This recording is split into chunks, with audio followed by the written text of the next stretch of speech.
This is not a painting, it is a mirror. Most people think they're looking at the Buddha surrounded by demons and animals and humans. They're wrong. What you're actually looking at is your own mind surrounding your awareness. The figure at the center is not holy, it is not special, it is simply still.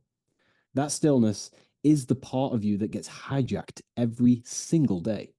Every animal here is a voice you recognize, the voice that rushes you, the voice that tempts you, the voice that justifies, the voice that says it doesn't matter. It's just this once. You deserve it. Look closely at this painting. None of them are attacking him because the mind doesn't steal awareness by force. It steals by convincing you to look away, by fear disguised as caution, by desire designed as reward, by pride disguised as identity, by logic disguised as reason. This image is not about enlightenment. It is about the exact moment you lose control of your awareness.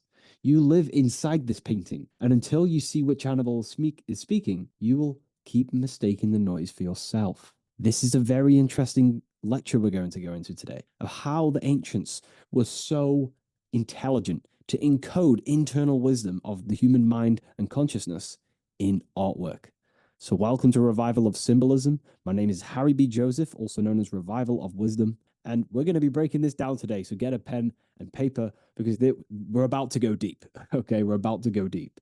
So, what we're actually looking at here in this Buddhic painting, this is quite an old painting, is your consciousness, your mind, your awareness. Okay, so this is exactly what we're looking at. We're not looking at a painting here. So remove that out your mind. What we're actually seeing a reflection of is your own consciousness and how you function. Okay, so let's go deep into this. Okay, so what we're looking at here is Buddha in the middle. Now, the middle of the painting is very symbolic for the midpoint of your consciousness, which is the awareness. The awareness of your mind, the one who sees the screen you call reality, the one who hears the thoughts that you think, the one who feels the emotions, the silent witness of your dreams that transitions from your dream body into your physical body. It's the inner witness of your mind, the same witness that can transform into different bodies. That's what Buddha represents. Look how still he is, very still. His eyes are closed and he's behind a tree, okay? It's the unmoving center. Buddha represents pure awareness. Awareness does not chase, argue, or react. Awareness is not one voice among many. It is the space in which the voice appears in your thoughts and in your mind. The moment awareness identifies with any one impulse, it loses its centrality. So he's the central point in your awareness, the person at the very center of your mind. So I'm trying to make you go very deep within yourself today. Okay? This is very deep stuff. So what we're looking at is each animal represents different voices, different emotions, different states of consciousness that are always seeking recognition by your awareness, always seeking to take over your awareness because it is the awareness that gives power, the inner witness. So think of it like this: you are an all seeing eye, which is the soul, the perceiver of your mind. And that perceiver of your mind is inside the temple of the mind. And the mind is filled and designed out of your belief systems, your thoughts. So inside each individual, we all have a mental landscape. This is what we call the subconscious mind. The subconscious mind is either a divine temple that you have sculpted by perfect positive thoughts, reinforcing positive belief systems, powerful belief systems about yourself, or it is a trap of negativity, lust, pride, jealousy, anger, fear, anxiety. So now you can step back and look at your mind and be honest with yourself. Is your awareness suffering or is your awareness thriving? Is your awareness inside a beautiful temple of your mind or is it inside a trap, a prison of negativity? So this is what we're looking at here now, people. Buddha represents the central awareness in your mind. And that's why he's on a tree, because a tree is very fixed, it's very stubborn, it's still, its roots are building a strong foundation. That's your awareness. That's your inner witness of your mind. Okay. And all around Buddha, you have all the different animals trying to tempt him, trying to distract him, trying to pull illusions over him, control him. This is symbolizing the mind, the duality of the mind, because awareness is singular. Awareness, there's only one awareness, but the mind is divided, filled with many different aspects and many different emotions, many different thoughts that always are trying to steal our awareness, to steal our peace. Okay. Each animal is not separate from you. It's not a separate demon. These are not separate demons. Together they form one fragmented mind, constantly pulling awareness outward. Okay. The mind never attacks awareness directly, it distracts it. So we're going really deep in yourself today. Okay. So each one of these characters in this painting are showing, are reflecting a distinct thought or emotion in your mind. The skeleton would represent fear, because the skeleton is dead, and we all naturally fear death. We all want to live, right? So this representing fear, that little voice in our head that always tries to induce fear when you're starting something new. Let's say you're trying to start a business.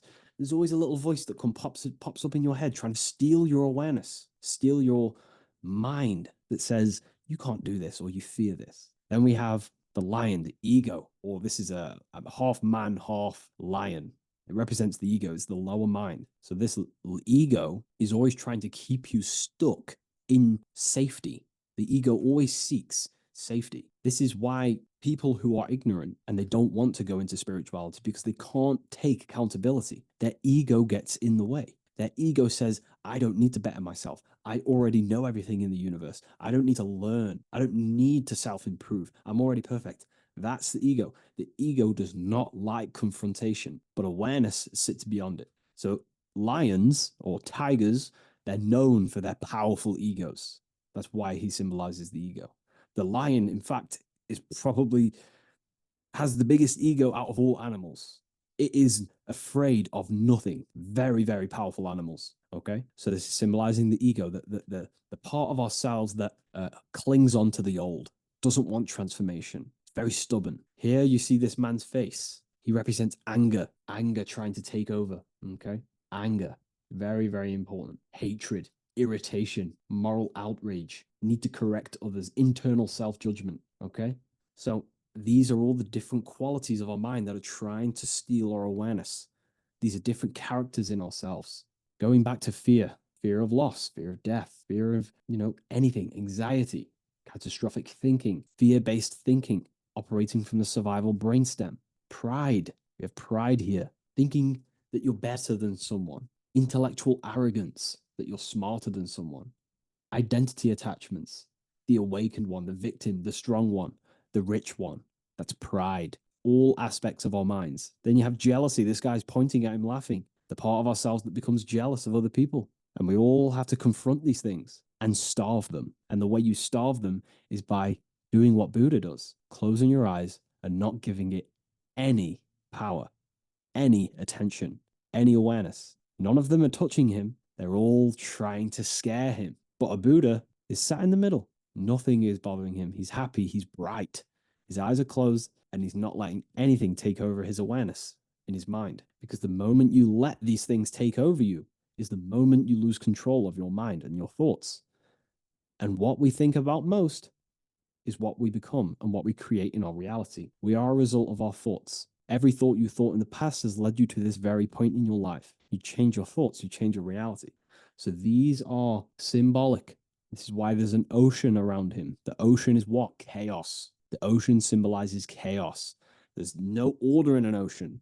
It's just tides of winds, tides of oceans clashing against each other. It's just pure chaos. Not to say that it's not beautiful watching the ocean. Of course it is. But we're talking symbolically here. So this ocean is splashing everywhere. It's chaos.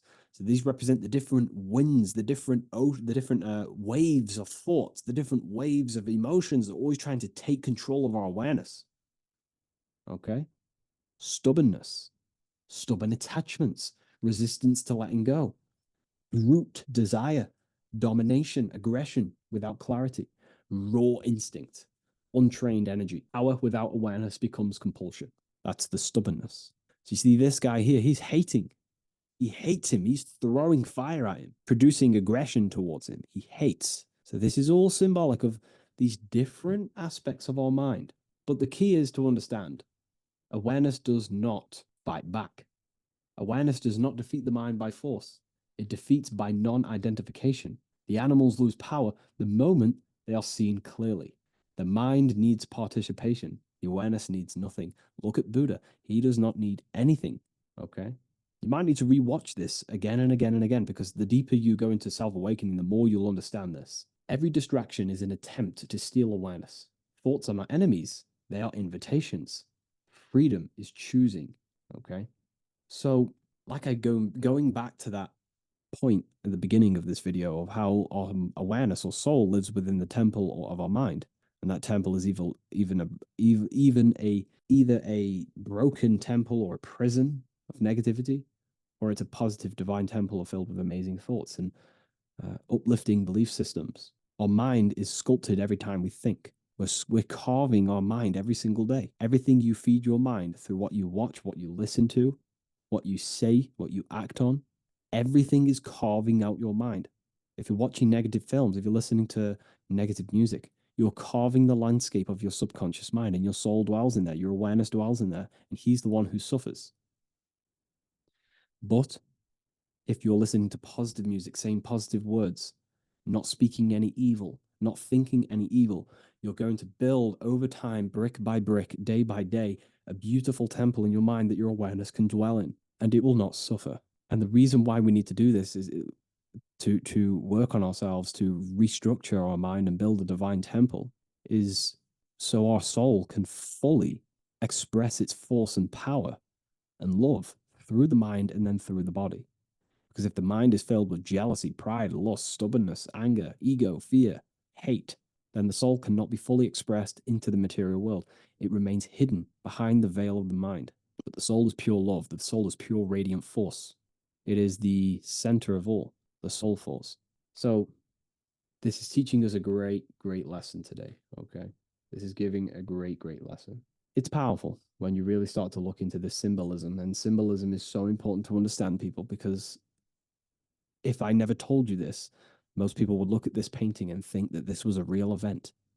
It's not. It's trying to teach you, but it can only teach you if your awareness is ready. And if you're watching this video, your awareness is already ready.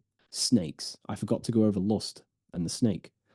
The snake is on a negative context of the snake. It represents that sneaky little voice in our mind, that sneaky little voice that says, do it anyway. You know, when you're trying to not eat unhealthy foods, for example, but then you have that sneaky voice that says, oh, one more won't hurt, that tries to justify it. It's the quiet persuasion on our mind, the internal negotiation, the moral softening, making harmful actions feels reasonable. It's trying to reason, it's trying to tempt you, okay? It's not really wrong. Do it anyway. Just this once. You deserve it. It won't make a difference. You'll be disciplined tomorrow. Oh, everyone does this. So it represents that self justification, the intellectual loopholes, the moral bargaining, the comfort driven logic, the selective reasoning. So it's that illusion. It symbolizes that illusion, that little voice that tries to justify uh, doing something that our higher mind knows not to, or our awareness knows not to. That's the power of the snake. So I hope this video helps you. I'll see you in the next one. I love you all. Please leave a like, comment, and subscribe to the channel.